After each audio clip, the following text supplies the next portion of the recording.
here. So our next speaker today is Jim Cunagin. 2 years ago, he gave a talk on a similar subject, the Milgram Experiments. He's also been on Nick Hazelton's Anarcho-Yakutalism podcast and Prof. CJ's Dangerous History podcast talking about it. And today we have possible contradictions between Milgram and Zimbardo. So please join me in welcoming Jim Cunagin here to the Midwest Peace Liberty Fest.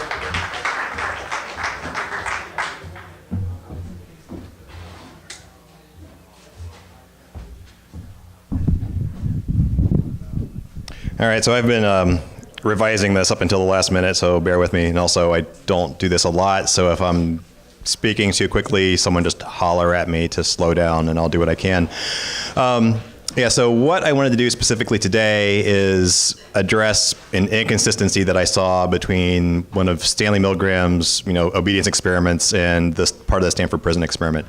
So again, just in brief, the Milgram experiments were done at Yale. Stanley Milgram, a social psychologist, would have people volunteer to come in for what they thought was a psychological experiment in how learning happens.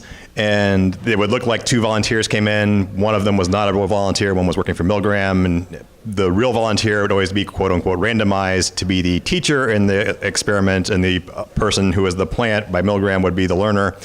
And the teacher would read random word pairs to the learner, and he was supposed to repeat them back accurately. And whenever he got them wrong, which he did about 1 out of 3 times, the teacher would hit a button which he thought was shocking the learner. It wasn't really, but he thought it was.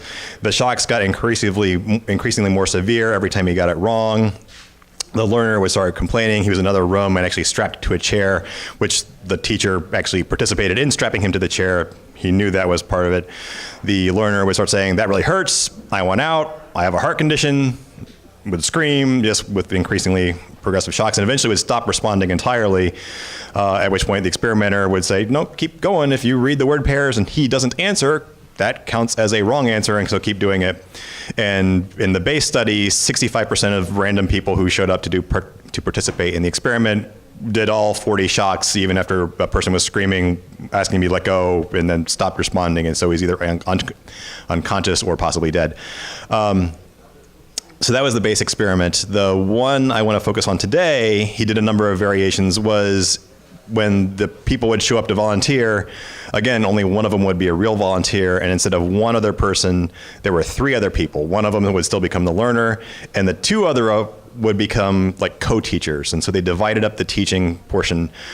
One of them, and again, the learner was always randomized to be the person who hit the button to shock the person, but the teacher number 1 would read the word pairs to the learner. The learner would give his answer. Teacher number 2 would say whether the answer was correct or not, and then teacher number 3, the actual test subject, would then hit the button if the answer was wrong to shock, pretend shock the learner. Somewhere along the progression, teacher number 1 would say, "I'm out. He says he doesn't want to do this anymore. I'm not going to do this anymore.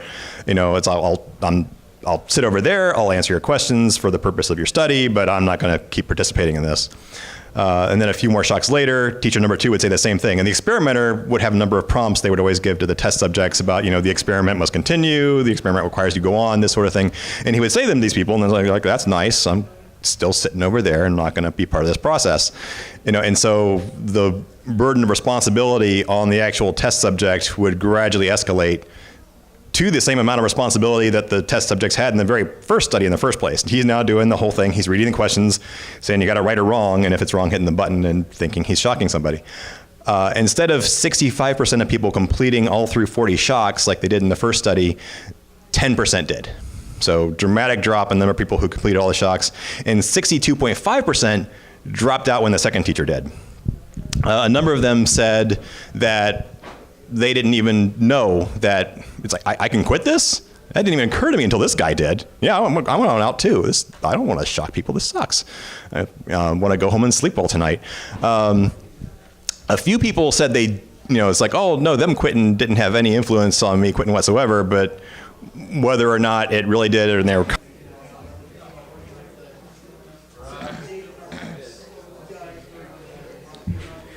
All right, so it's 4:30. Let's go ahead and get to our next speaker here. So our next speaker today is Jim Cunagin. He spoke here last year on the same subject of the Milgram. The last 2 years on 2 years ago. Okay. Well, I thought it was last year for some reason. Oops. Well, anyways, yeah, 2 years ago he gave a talk on a similar subject, the Milgram Experiments. He's also been on Nick Hazelton's Anarcho-Yakidism podcast and Prof. CJ's Dangerous History podcast talking about it. And today we have possible contradictions between Milgram and Zimbardo. So please join me in welcoming Jim Cunagin here to the Midwest Peace and Liberty Fest.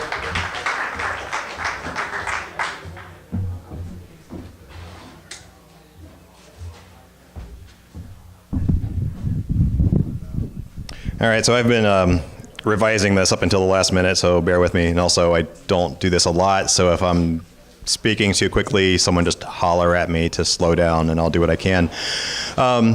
So what I wanted to do specifically today is address an inconsistency that I saw between one of Stanley Milgram's, obedience experiments and this part of the Stanford prison experiment.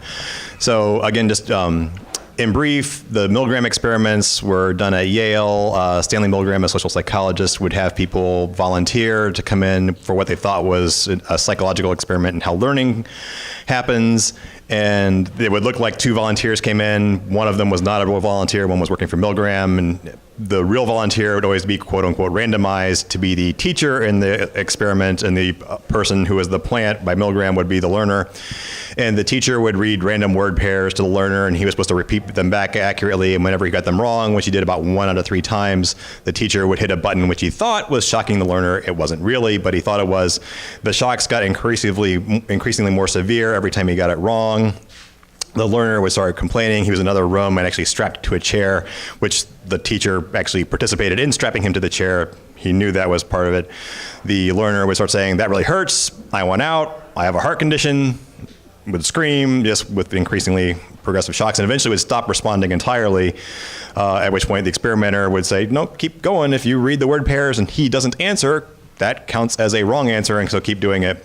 And in the base study, 65% of random people who showed up to participate in the experiment did all 40 shocks, even after a person was screaming, asking me to let go, and then stopped responding, and so he's either unconscious or possibly dead. So that was the base experiment. The one I want to focus on today, he did a number of variations, was when the people would show up to volunteer, again, only one of them would be a real volunteer, and instead of one other person, there were 3 other people. One of them would still become the learner, and the 2 other would become like co-teachers, and so they divided up the teaching portion. One of them, and again, the learner was always randomized to be the person who hit the button to shock the person, but the teacher number 1 would read the word pairs to the learner. The learner would give his answer. Teacher number 2 would say whether the answer was correct or not, and then teacher number 3, the actual test subject, would then hit the button if the answer was wrong to shock, pretend shock the learner.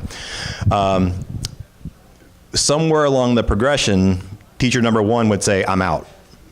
He says he doesn't want to do this anymore. I'm not going to do this anymore. I'll sit over there. I'll answer your questions for the purpose of your study, but I'm not going to keep participating in this." And then a few more shocks later, teacher number 2 would say the same thing. And the experimenter would have a number of prompts they would always give to the test subjects about, the experiment must continue, the experiment requires you to go on, this sort of thing. And he would say them to these people, and they're like, "That's nice. I'm still sitting over there and not going to be part of this process."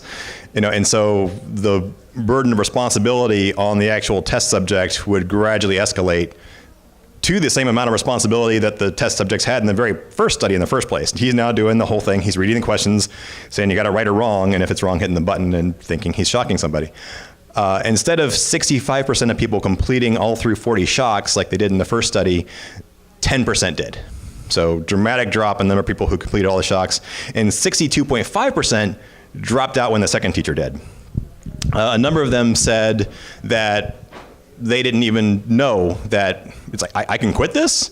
That didn't even occur to me until this guy did. Yeah, I went out too. I don't want to shock people. This sucks. I want to go home and sleep well tonight. A few people said it's like, oh no, them quitting didn't have any influence on me quitting whatsoever, but whether or not it really did, and they were conscious of that is kind of questionable. It's like, if it didn't have an influence, why are the stats so different? Having an influence and being aware of it might be 2 different things. So this was, when I've talked about the Milgram experiment in the first place, this is always the part I like to bring up. It's like, here's the part that doesn't suck about the Milgram experiment, is that if someone models disobedience to an authority figure, all of a sudden it becomes much, much easier for other people to also become disobedient to that authority figure, as opposed to someone who's in isolation and being told, you must do this, the experiment must go on. It's like, okay. Now it's like, oh, clearly it doesn't have to go on. The world did not end. I want to be one of those guys over there and not here doing this to this person. So the standard Stanford prison experiment, in brief, was set up at Stanford in California. And they created a mock prison using, again, people who have volunteered, some of whom were Philip Zimbardo's, he was the psychologist who ran the study, students, which kind of muddies the picture. But they were going to create a mock prison.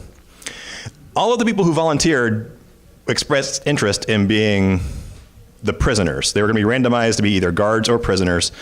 And they all said, yeah, I'd rather be, I had the choice, I'd rather be a prisoner, because I can conceive of a world where something might happen and I might end up in prison. It's not a goal, but I can see it happening, and I'd kind of like to see what that's like, in a not actual real situation, versus there's no conceivable way I'm not responding to one ads to become a prison guard. That's not something I'm interested in trying, but they were, they were randomized, half of them become guards, half of them became prisoners.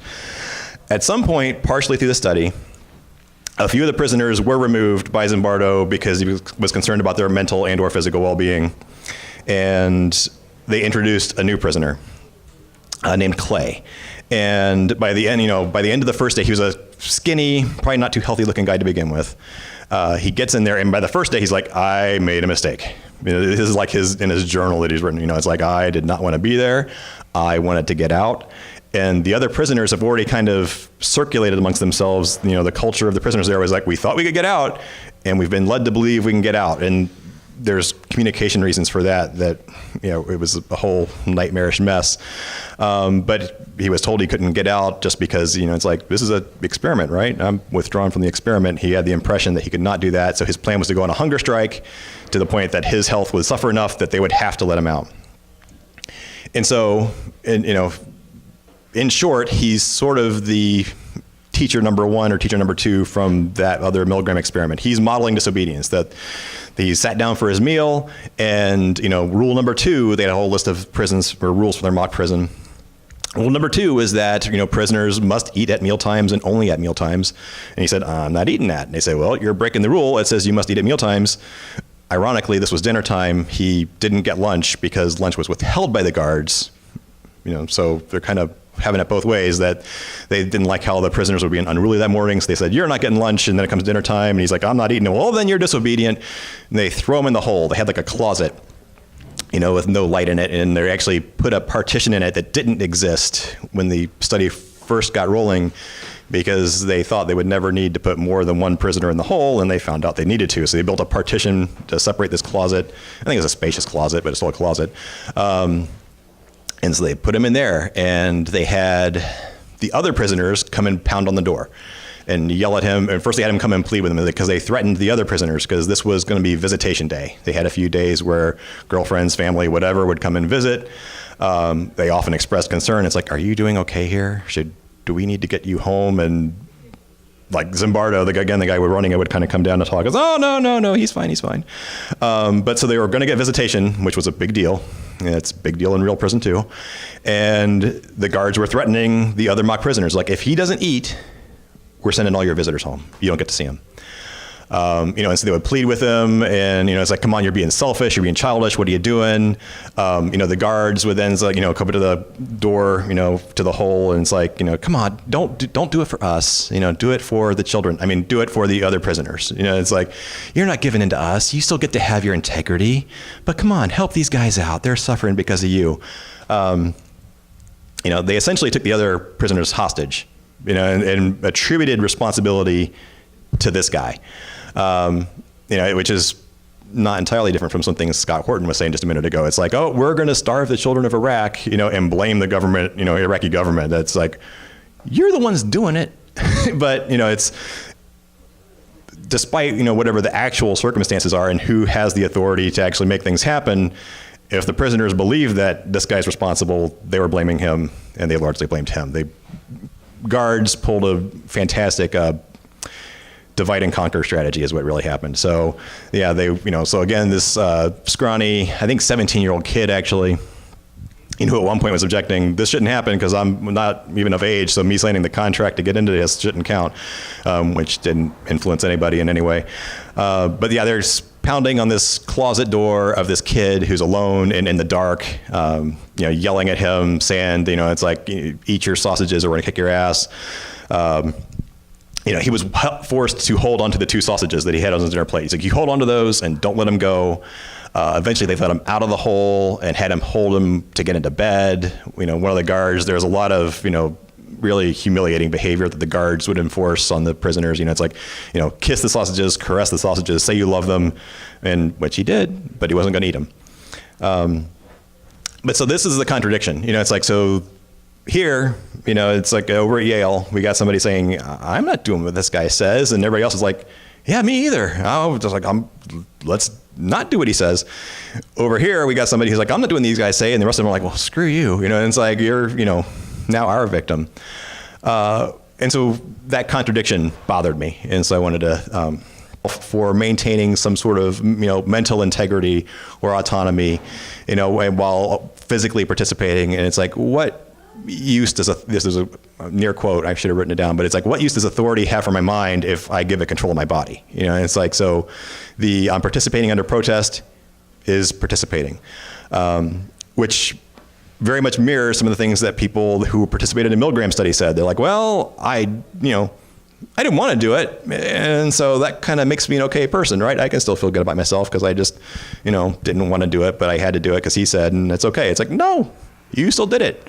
And it's like, imagine the, World War II German guard. It's like, I didn't want to put them in the gas chamber, so that makes me okay, right? I killed a few hundred families. That's fine. No, it's like, it's that attitude almost facilitates obedience. It's like, I'm okay because I'm maintaining this mental reservation about it. I'm doing this under unexpressed protest. Therefore, my behavior doesn't count. And it's like, yes, yeah, you facilitated the outcome, whereas if you hadn't fooled yourself, maybe you wouldn't have participated in the outcome.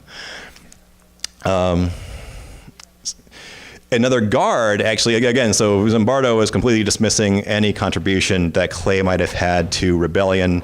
But one of the guards actually wrote in his journal that it's like, we're losing control of these folks. This guy's a problem. And it's like, they're going to, it's all going to start going downhill because of this guy. We need to maintain control, and we're not going to be able to. So, the perception of a lot of other people who were there were that this guy was going to be the start of something that was not going to, maintain the, he was going to be disruptive for the guards' control and the prison environment. It's interestingly enough, I'm not familiar with a lot of social psychologists, but mostly 2, maybe 2.5.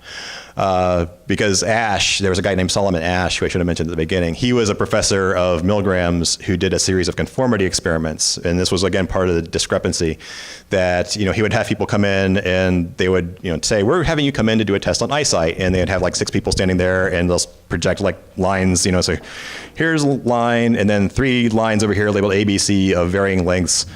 Which one of those matches that one over there? And again, all the people working there were working for the experimenter, except for the one guy, and they would all say, yeah, that one, and would give wrong answers 1/3 of the time, so that and the actual test subject is last, and he's like, I think it looks like A, and everyone else said B, and something like 2/3 of the people would then go along with what the mass group had said. But again, he did a variant where we had one other person give the accurate answer, and when he did that, all of a sudden the test subject is freed from it. It's like, okay, great. Yes, it is A. These 4 guys said B. That guy said A. I'm saying A because, yeah, it is A. So again, you've got someone modeling, not going along with authority or the crowd, and all of a sudden people are freed up to, not go along with authority or the crowd. So why was the Stanford prison experiment different? Partly, I think they pulled a divide and conquer. In the Milgram experiment, there's no separation of, teacher 3, the actual test subject, with teacher 1 and teacher 2. They quit and they go sit over there. Now there is a separation between, they all 4 up and the actual test subject thinks they're all 4 test subjects, and then one of them is made the learner. So that's, he's divided. He's made it different. He now is in a separate caste. So that guy is punishable.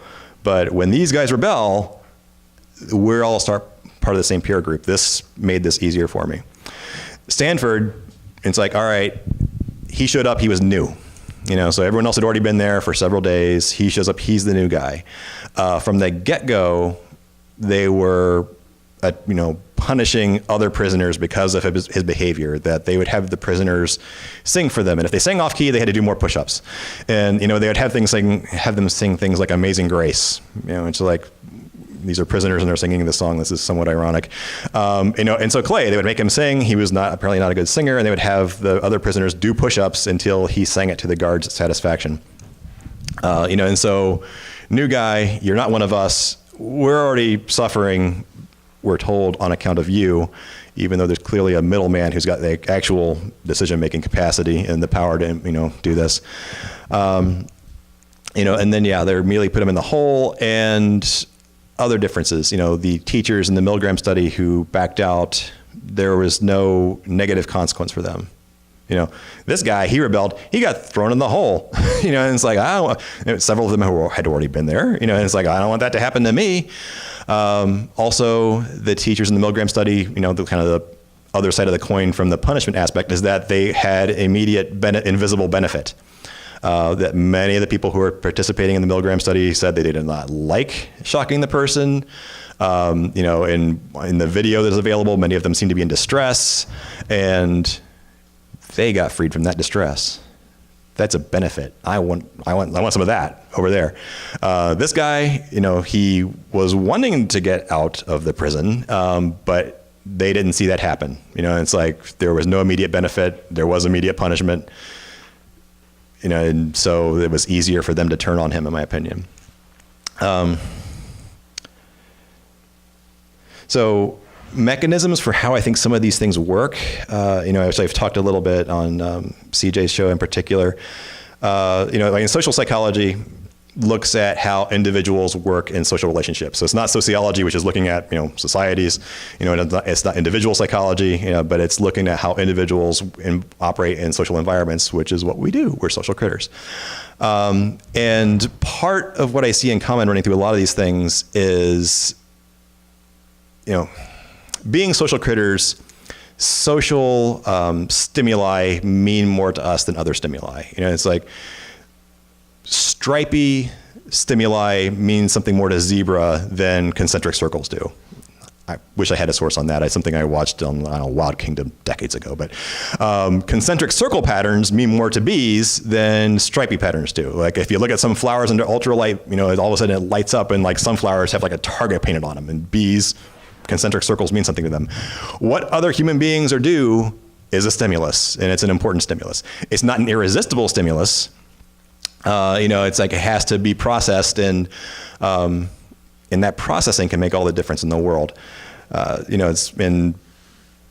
If we are in an environment where we don't know what appropriate action is, and all the other people are acting in a certain way, and we don't have anything else to base it on, that might be the right thing to do.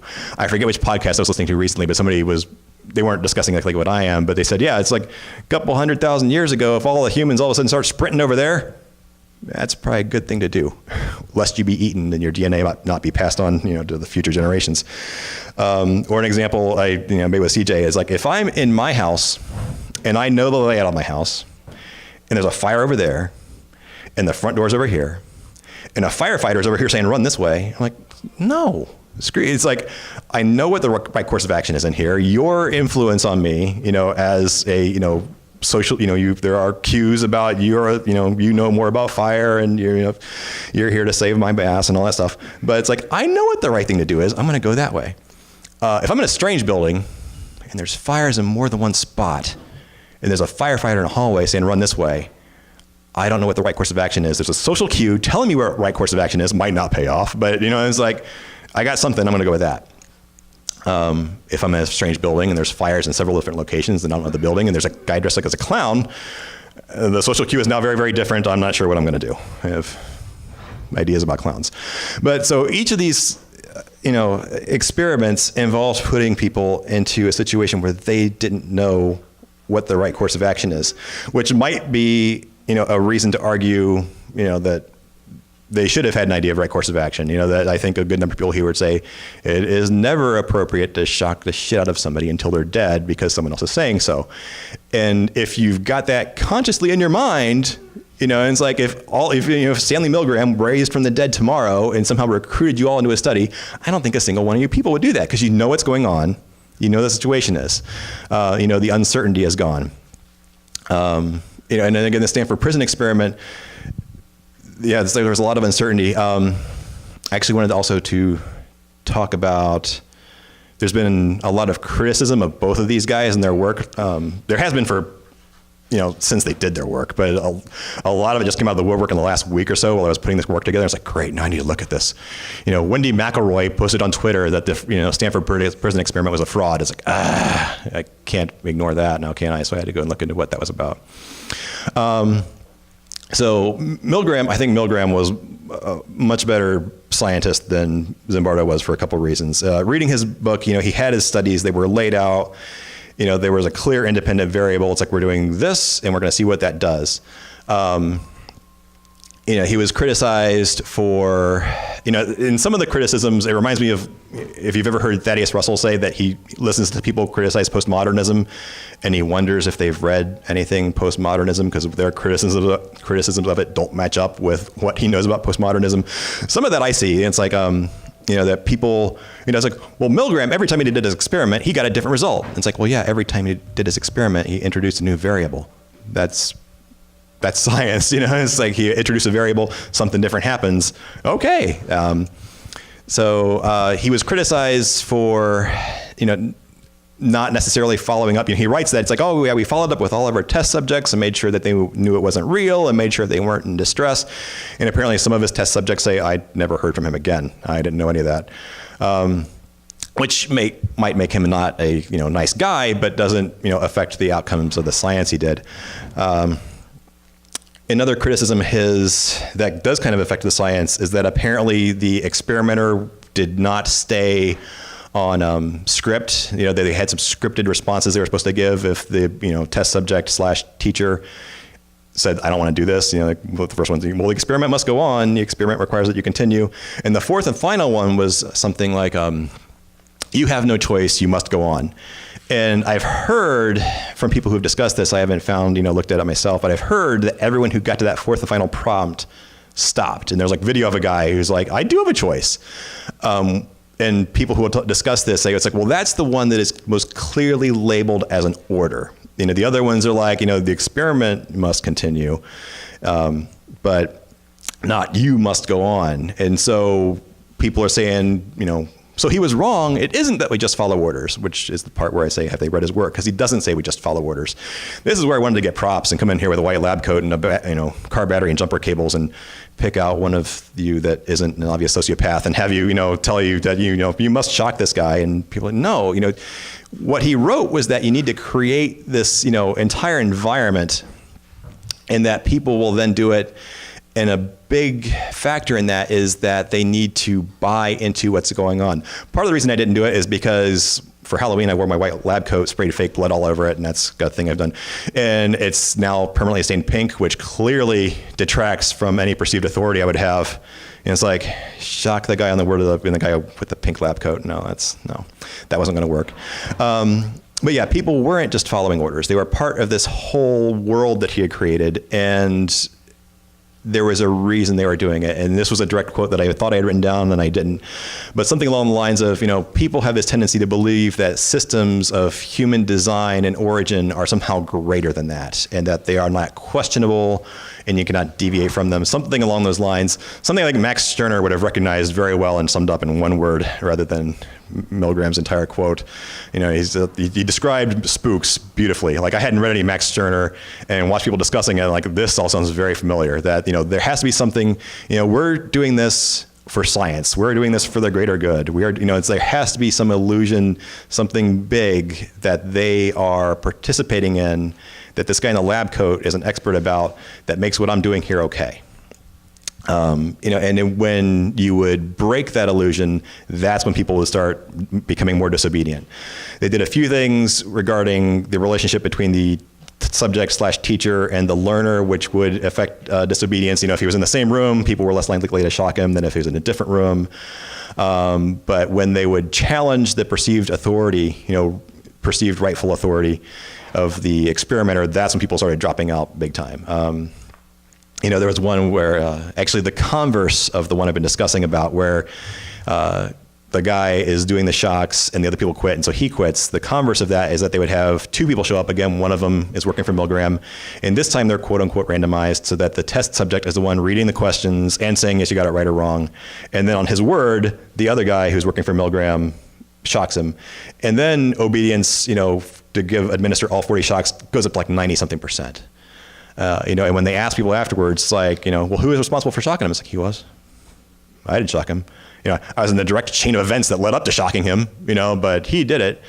And so the mental attribution of responsibility is what's really important. It's like, oh yeah, I can say he's the bad guy, he's doing it. Eichmann, from World War II, hated going to the concentration camps. It's like, this is horrible, this is disgusting. Can I go back to my clean office and pretend it doesn't exist and participate in organizing this process? Then I'll feel better about myself. So if you could, whereas the people in Milgram's, like the base experiment where they were the only person there, a lot of them who would complete the study, administer all 40 shocks, and when they'd ask, well, who's responsible for what happened to this guy? It's like, that guy in that lab coat, he told me to do it. And it's like, I'm just doing what he said. Which is a view that Hobbes very much embraced, that it's like he thought people had some sort of responsibility to, go along with authority, and if bad things happened, well, it wasn't the person's fault, they were just following orders, but that's bullshit. So those are some criticisms I've seen of Milgram. I'm certain there are more. But yeah, the whole, it's not just following, we're not just following orders. I'm like, yeah, you're addressing a straw man argument. That's not what he said we were doing. The Stanford prison one, on the other hand, it's what Zimbardo said about the Stanford prison experiment was that he had initially planned on studying, he wanted to see how the prisoners responded. What happened to them, how they were affected was what he was really interested in. And then later he's like, what was really interesting though was what the guards did, because we put them in this role and then they ran with it. And people are criticizing him because that's not what really happened, which yes and no, because he writes that that's not what really happened. They were coached to, they were told they were not allowed to get violent with the prisoners, but that they were to make the prisoners, feel like they were completely at the mercy of the guards. They were to have no individuality. They were to have no privacy. He wanted the guards, without physically beating them, to break them. And this is what they were coached to do. And so they did. So his kind of statements that they took the role and ran with it, and oh my gosh, isn't this horrible and scary, were probably overstated. It's been presented as if it's related to but different from what Milgram did, when really it looks more and more and more like it was more what Milgram did. It's like, here's an instruction that you're doing for the sake of being an experiment, and most of the guards would later write, that they were more conscious of it being an experiment that they were participating in than the prisoners did. And some of them, when they called it off early, were like, oh, really? Because what about the experiment? They had the experimental mindset, and they were doing what the guy in the lab coat said. They weren't, they were handed a little bit of authority and then ran with it as much as has been suggested. Although,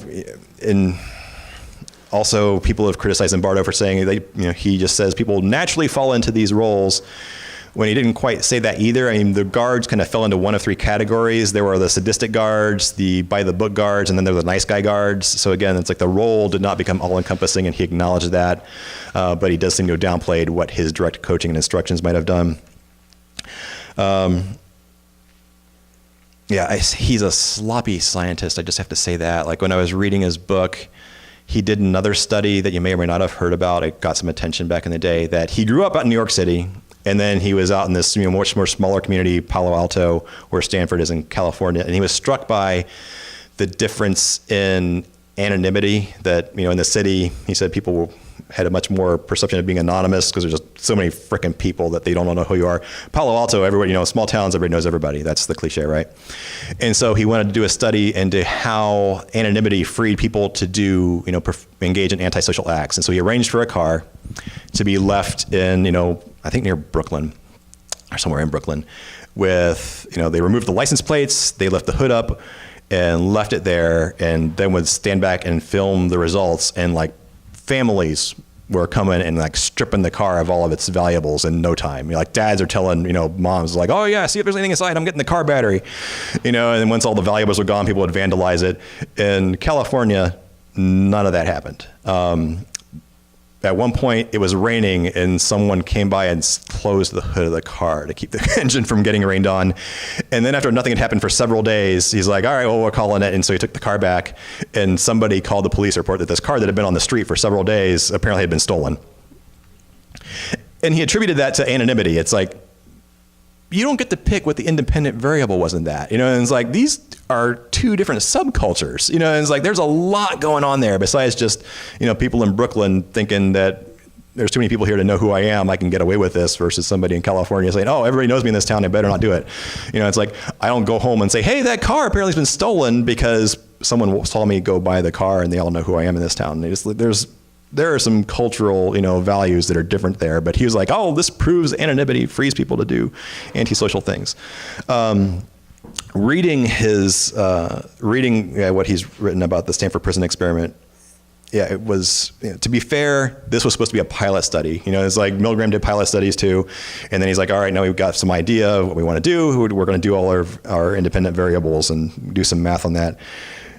This was supposed to be a pilot study, but he novelized it. It was a narrative. It was, it's like, and he's, again, introducing his values into it as it's going. It's like Milgram would write, this is what happened, and here's why I think it happened, but Zimbardo is writing as he goes, like, and he's doing this, and it's because he thinks that and values this, and like, how do you know that on the fly? You can't read this guy's mind.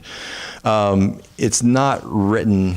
You start reading it and you read about day one, the guards are doing this to the prisoners already, they're doing that to the prisoners already. They're yelling at them, they're making them do push-ups while they're not allowed to get violent with them. They are almost smacking them with their little billy clubs, and would have if the guy hadn't jerked his, they had their little cell rooms with little barred windows, and it's like, yeah, if the guy hadn't pulled his hand back, he might have got his fingers smashed.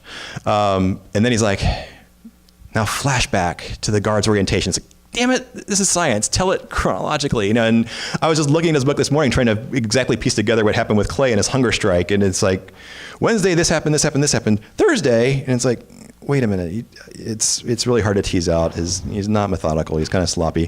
From what I understand, he was looking for a lot of attention when, at the very beginning of the study, they actually had the local PD would go to the people who had been assigned the role of being prisoner, went to their house. And it was like, it's like, Johnny, the police are here. Oh, then they would handcuff him and took him down to actual local PD. They fingerprinted him, they processed him, and then they took him to this basement in some building in Stanford. And he had local news crews there for it. And it's like, are you engaging in science or are you engaging in a circus? Which doesn't make, the outcome different, but it's like, it just makes you question his motivation and his mindset. And because of things I mentioned earlier with him directly coaching the prisoners, and they actually had a guy who had been in San Quentin prison for 12 years for a charge I don't remember, who would also coach the prisoners and would take part in the prisoners' parole boards and would yell at them. And it's like, you're too soft. You would never actually survive in a real prison, and tell the guards to up the level of sadism. So yeah, his statement that what the guards did is more interesting than what the prisoners did, it's like, no, we can't really say that because they were doing what they were told. What the prisoners did, I think, still has a lot of value because they entered an experiment thinking that it was an experiment. And then because of horrible communication and like crossing lines between in-character and out-of-character interactions, really genuinely believed they couldn't get out. When you read about why, so I'm kind of inclined to think that Zimbardo might be a fraud, but the outcome of this study isn't entirely fraudulent. One of the prisoners, actually the first one that got pulled and released because they were concerned about his well-being, is now a forensic psychologist. I think still in California somewhere. And he's like, yeah, I was acting. I was trying to get out. But he was, and he was hamming it up trying to get out, but he still says he thought he couldn't get out. And that's why he was doing this. It's like he wanted to get out because he was going to go to grad school soon. He thought he was going to be able to sit around in a prison and get $15 a day in 1971, and study. And then because, books, and he's like, this is not good. I need to get out of here. I need to get out of here. I need to get out of here. And would saying, just put on very dramatic show. And eventually they were concerned about his well-being and let him go. And he's like, I was faking. And it's like, but you thought you were a prisoner. It's like, and you still say that. There's some meaning there. And how the prisoners interacted with each other, I think, still has meaning that isn't just thrown into the garbage can because Zimbardo was a sloppy and questionably motivated scientist. Another thing I read that was, how am I doing for time anyway? Anyone? 5 to 10 right now. 15 minutes. 15 more minutes, okay. That, You tell me. is there anything after me? We got yoga going on. Oh, okay. I don't. I'm old and inflexible. So again, science, if it's science, it should be repeatable, which is what some of the people try and use as criticism against Milgram. It's like, well, he got different results. Like, yeah, he did different studies. That there hasn't been a lot to try and reproduce the Stanford prison experiment because it would not be a good thing to do. But apparently the BBC, there's a BBC prison study, which was published in 2006, which I've only partially been able to read because I only discovered it like a week ago. And when you read in the lay press are like, when they've tried to reproduce it, the results were completely unpredictable. It's like, well, they didn't reproduce it. They did something in the ballpark. They, again, had people who were randomly assigned to be prison or guard, but they say up front, we were not trying to recreate a prison environment. They were trying to create a social hierarchy, and the guards, unlike the Stanford prison experiment, didn't go home. All 15 of these people all stayed at whatever this little place was they had set up. Whereas Stanford, the guards had shifts and they would go home and sleep at home with their family and then come back in for their next shift. But yeah, the quote unquote guards, again, were coached to, not use any sort of violence against the quote unquote prisoners. And they had cameras everywhere, and we were using film like 1971, which was very expensive. And so they had very limited, it's like this, and this was in England. It's like, all right, yeah, they do have cameras everywhere. They're used to that. But it ended up working out very differently, but they did a different test, the guards and prisoners are like cohabitating. The guards get nicer accommodations. The guards get nicer food. The prisoners get the worse stuff. The guards are in charge of getting prisoners to perform a certain number of tasks on a certain schedule. And like from the get-go, one of the they told the guards in the BBC prison study, it's like, all right, you were assigned the role of guard based on your personality characteristics of, I forget what it was, responsibility and initiative and da-da-da. But some of these prisoners might have those characteristics too, and we're not sure which ones. So if you notice any of these prisoners are kind of acting like what you think a guard should act like, let us know, because we're going to promote one in 3 days. So this is nothing like the Stanford prison experiment. That was never an option. It's like, hey, one of you prisoners acts all like a guard. Well, yeah, we'll get you out of your prisoner smock and let you, put on the guard's mirrored sunglasses and give you a billy club. It was never an option. And so that did happen. That it's got entirely. I want to look more into this because it was really interesting. They described that the prisoners had no real group cohesiveness or identity with each other initially, because why would they? Because it's like if one of us is getting out of this, and it's like screw you guys. I want to be one of them. But then after that happened, and they were told no more promotions, it's like all right, we're getting shit on. What do we do about this? And then the group cohesiveness and group identity really started to form amongst the prisoners. And they say it never really formed amongst the guards. The guards disagreed a lot about, it's like, well, how are we going to do things? How do we prioritize this rule versus that rule? And they never really, got it together. Over time, and this is, I have only the most superficial understanding about this at this point. Over time, apparently they formed a, egalitarian commune between the guards and prisoners. Like the prisoners lost their status, they lost their importance, and eventually they formed some sort of egalitarian commune. So I guess the guards, when they got their better, or larger amounts of food, whatever, they divided amongst everybody equally, and everybody's equal. And then over time, and this is I wish I knew more about this, but I did not have much time. It became more and more totalitarian, until eventually it was even less equal in outcome as to who got what and who got what perks than it was in the first place. And that's where I really want to, it's like, all right, how did that happen? Where did that go? But yeah, it's like, this is not,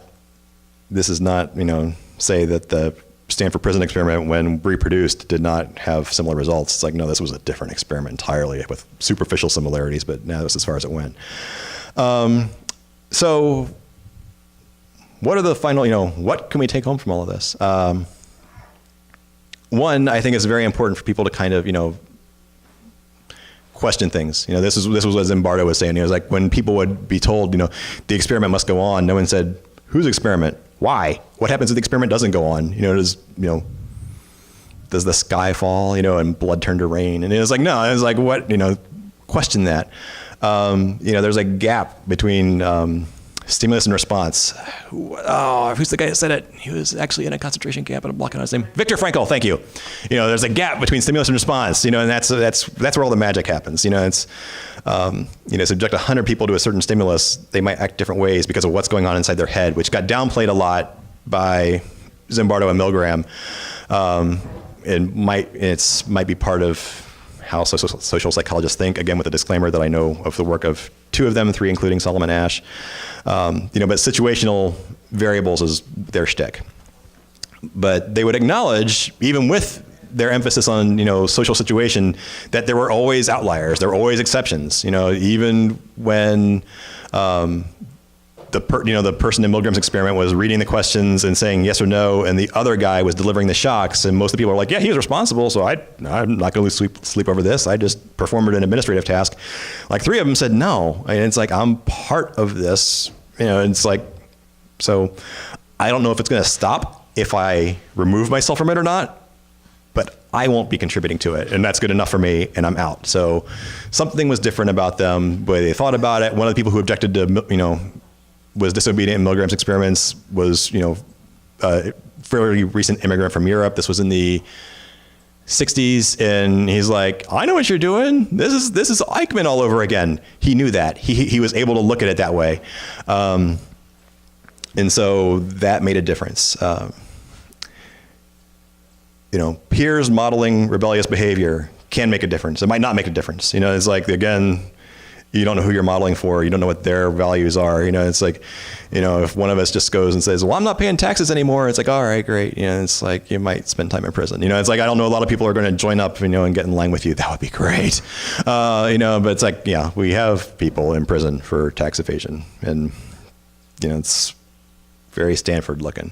But you got to make your decision, depending on what you're seeing. If something is, wrong and no one else is saying it, be that first person to do it. If we are all responsible for something, then no one is responsible for it, which progressives get really mad at me when I say that, because they want to say we're all responsible for some bomb that's been dropped somewhere. And it's like, I had nothing to do with that. It's like a couple of pennies that were taken from me by the IRS might have paid for that bomb and the guy who dropped it. But I have, authority/power and responsibility, I'm ripping off Robert Heinlein here, need to kind of be in balance. It's like, if I have no, direct contribution or, decision-making capacity, or, my objection is going to make a difference, claiming I'm responsible is kind of a weak argument. And again, when everybody's responsible, no one is. And you can actually see some awareness of this in things like, who's had CPR training like in the last 5 years? Did you notice anything different? Well, okay, besides that C is now before A, which is kind of Orwellian. But anyway, but it used to be, like when I was a kid, and it's like, you would say, someone go call 911. Now you point at somebody. You go call 911. Because if you say someone do it, they all, is your name someone? My name's not someone.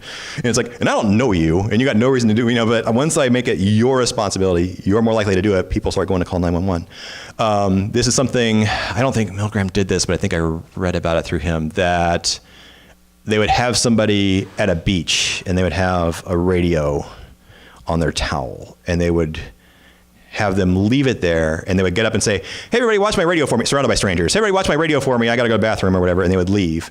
And then, someone working for the experimenter would come up and swipe the radio, and often successfully, no one would interfere.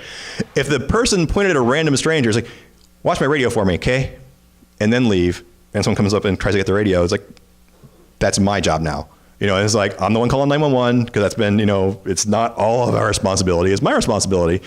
I might not want it, you know, and so there's some little ethical question there, but it's a very little one, you know. But yeah, it's like, once it's my job to watch the radio, keep your hands off the guy's fucking radio. It makes a difference. That's what I got, unless you have questions or comments or criticisms or... I fear this shirt was actually intended for the BDSM crowd, but I found it on Amazon. I had to buy it just so I could wear it to here. Yeah. It sounds like the individual is the main unit, and you have to wipe out the individuality of the person to get them to go along with the program. Yeah, that both of them kind of write about this. You know, it's like that, you know, the role becomes more important than the individual. You know, it's like that, you know, and there was a lot of prompting for that in the Stanford prison experiment too, that they would, you know, they had, you know, they actually had like military GI fatigues that they wore and were supposed to wear mirrored sunglasses and whatnot. And one of the good guy guards who didn't participate in the abuse and would sometimes be absent from the abuse kept losing his sunglasses, and he's not, you know, completely being part of this, and he was acting, you know, like he wasn't part of this.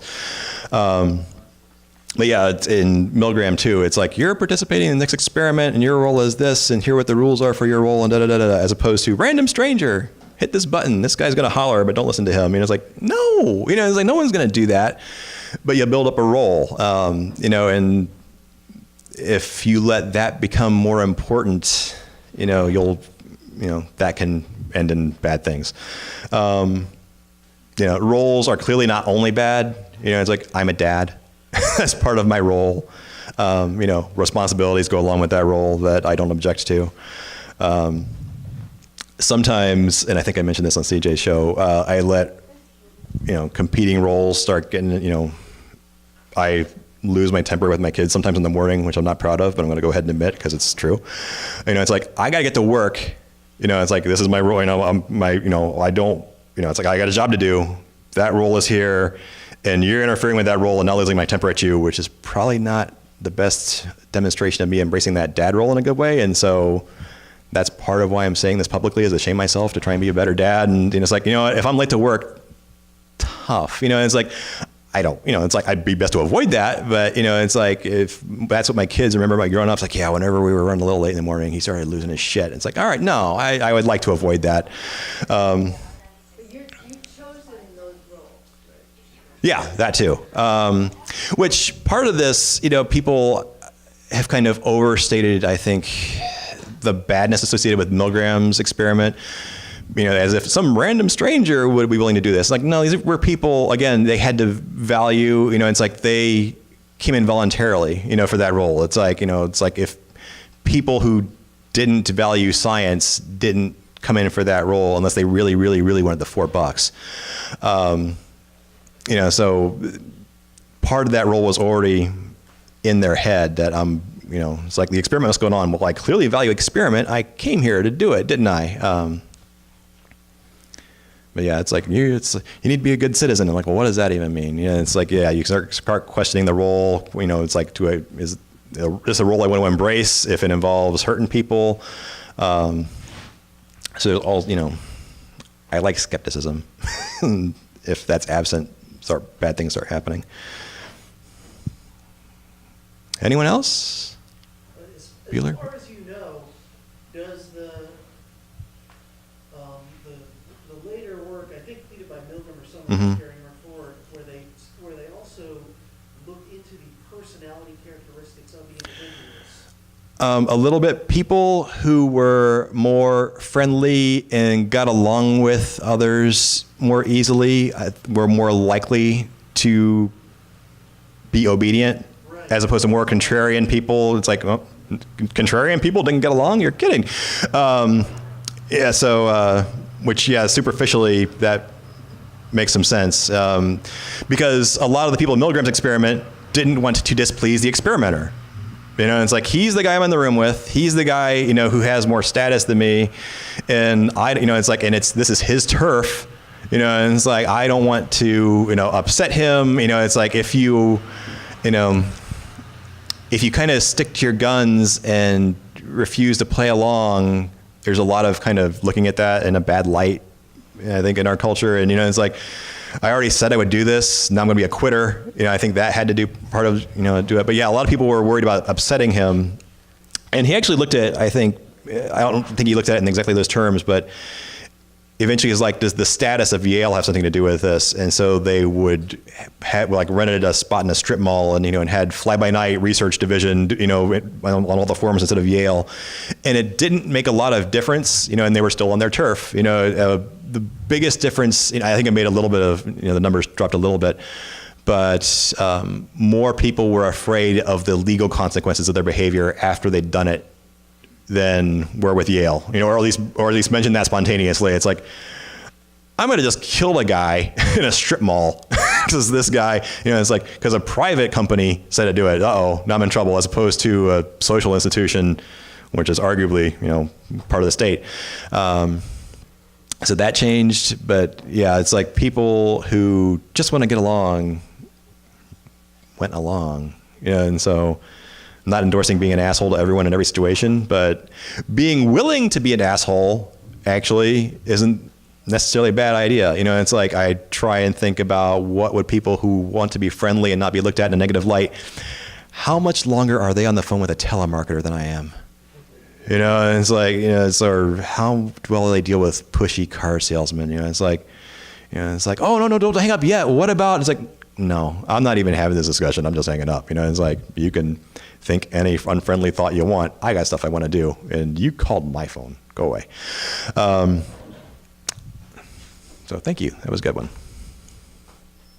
Is that it? We're calling it? All right. I'll be here all night. Tip your waitress.